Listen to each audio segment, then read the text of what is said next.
దుక్కి దున్ని నాడమ్మా సందమామ రైతు ఒక్కనాటి నాడమ్మా సందమామ రైతు ఒక్కనాటి నాడమ్మా సందమామ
మాడిన తిండికి దొరకని రైతు బిడ్డడు మండు టెండలో మలమల మాడిన తిండికి దొరకని రైతు బిడ్డడు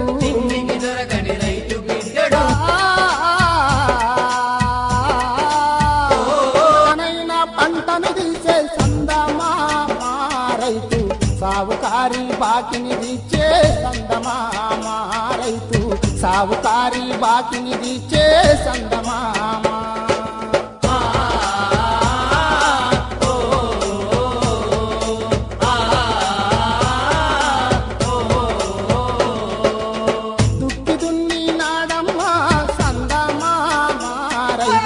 మొక్కనాటి నాడమ్మా సందమామ రైతు మొక్కనాటి నాడమ్మా సందమామ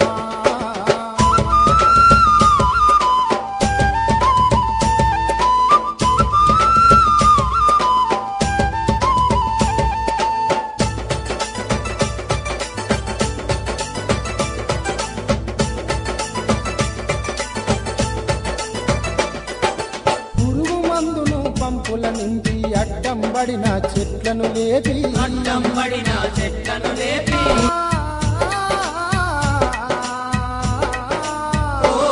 పంట చేనుకు కంటి రెప్పై కష్టించి పైరును వంచే సందమామ రైతు పండించి ప్రజలకు వంచే సందమామ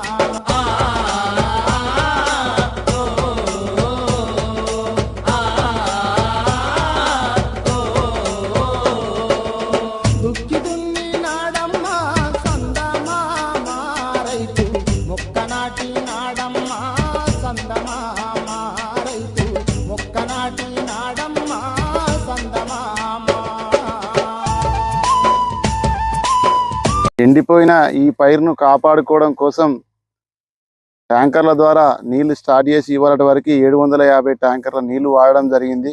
ఇంకా పూర్తిగా ఈ పంట చేతికి రావడానికి ఇంకొక 400-500 ట్యాంకర్ల నీళ్లు అవసరం ఉంది. దీనికి ఇలాంటి దౌర్భాగ్య స్థితికి కారణమైన ప్రభుత్వం కాంగ్రెస్ ప్రభుత్వం.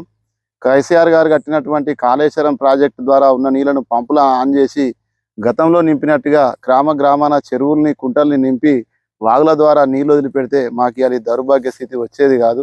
రైతుల కన్నీటి ఉసురు తలిగి ఇవాళ కాంగ్రెస్ ప్రభుత్వం రేవంత్ రెడ్డి ప్రభుత్వం నిర్లక్ష్యం చేయడం వల్లనే ఇలాంటి దౌర్భాగ్య స్థితి వచ్చింది.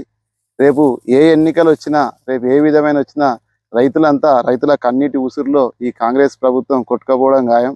ఏ నాయకులు వచ్చినా రైతే రాజు రైతే దేశానికి ఎన్నెము కానీ నాయకులు ప్రసంగాలు ఇచ్చి ఉపన్యాసాలు చేయడానికి సరిపోతుంది. ఆచరణలో చేసిన నాయకులని రైతులు గుండెల్లో పెట్టుకుంటారు.